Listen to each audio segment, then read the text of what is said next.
Good morning. So I was thinking about what to do next, and I'm going to make jerky.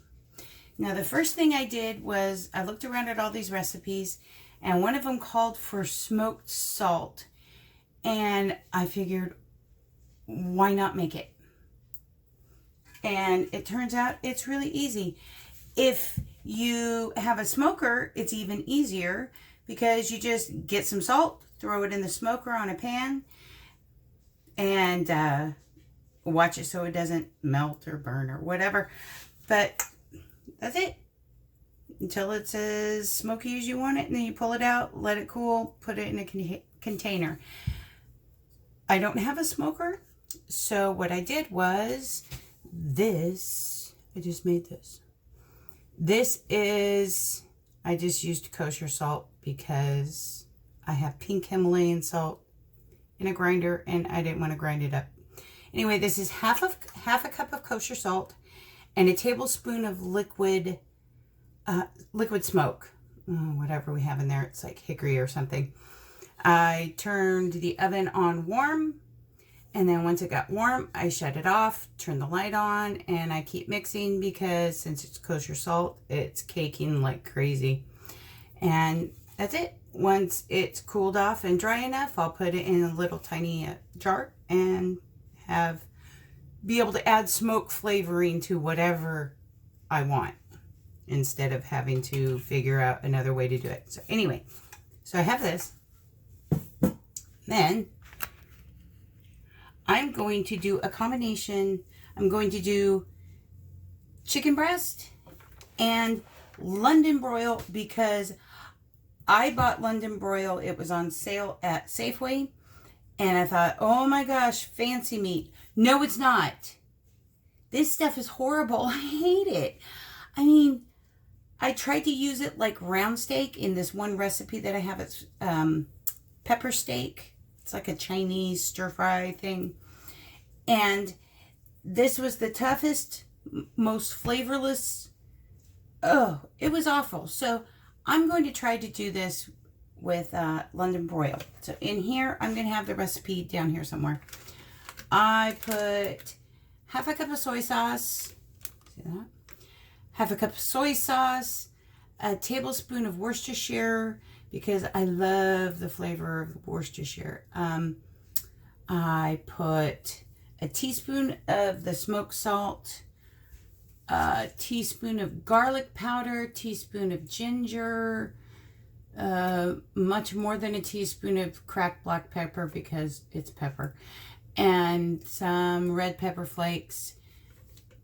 Not too much because, did I say ginger? Yeah, I think I said ginger. Because I don't want it to be so spicy that it kills us all. And this is how I deal with anything that I have to put in a Ziploc. My 8-cup measuring cup. So, let me get my knife.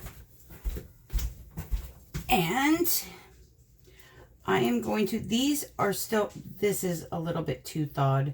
So I'm going to have one heck of a time cutting that. But this is still partially frozen, and that makes cutting meat so much easier. So make sure there's no fat on here, and I'm not sure how I'm gonna cut it. It's usually cut with the grain, so you end up with the stringy, but I hate chawing on the meat, so let's just do it this way and real thin.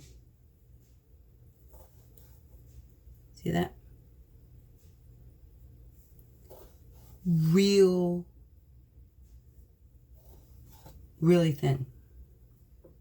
Let me see if I can get a bigger piece off of here to show you.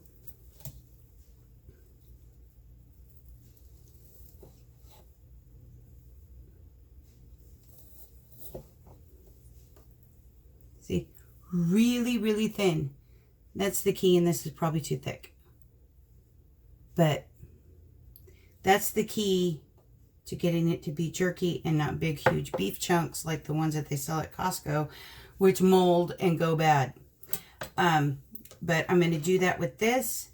I'm going to trim all this off of here, and I'm not going to have you sit here and watch me do it. So I'm going to slice all this up, put this in the bag, the marinade bag, and stick it in the fridge, you know, removing all the air. Stick it in the fridge for, some recipes said, especially for the chicken jerky, some recipes said marinate for 20 minutes. Some said an hour. Some said overnight. So we'll see how it goes. Since I'm putting them both in the bag, I'm probably going to do it for longer than just 20 minutes or an hour. And then I will see you again when it's time to deal with the dehydrator. Okay, so I let this marinate a lot longer than I had initially planned, but the idea of sitting there and smelling smoke throughout the house while I was trying to sleep didn't really appeal to me.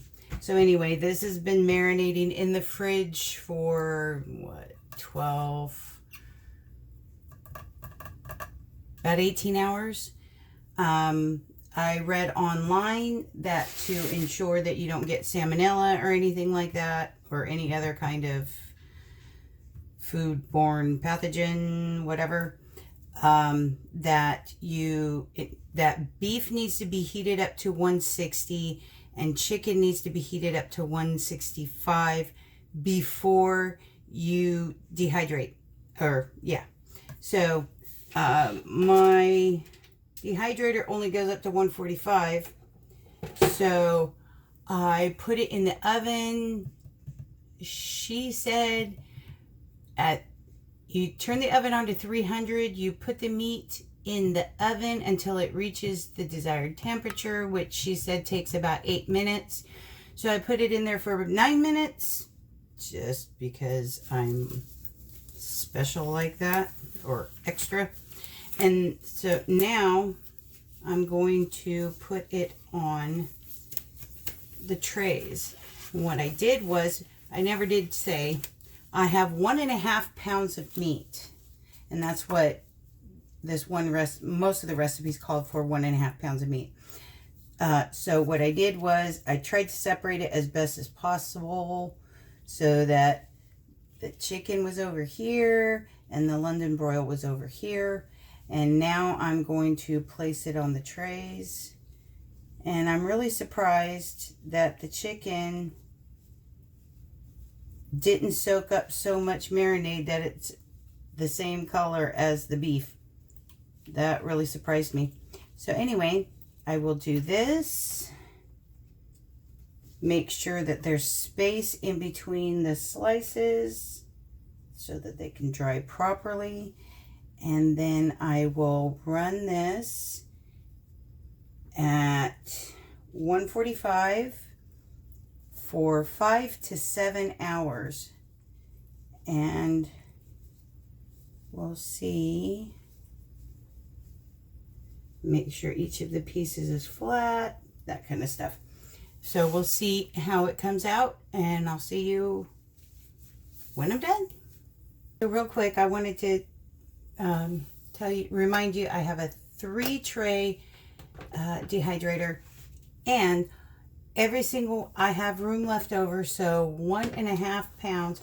I almost got the entire chicken breast on just one tray, and that chicken breast was roughly 7 ounces.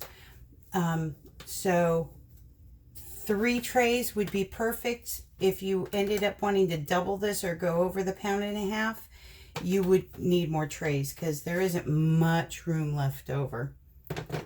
Okay, we'll see how this turns out. This one is the plastic shelf or whatever, tray cover that came with it. And the other trays are parchment paper. And I'm really curious if these are going to dry quicker on the parchment paper versus this tray cover. So anyway, see you in 5 to 7 hours. So 5 hours and 15 minutes-ish later, And we have jerky. This is the chicken. It's still warm. See? Broke. I probably could have left the pieces thicker, but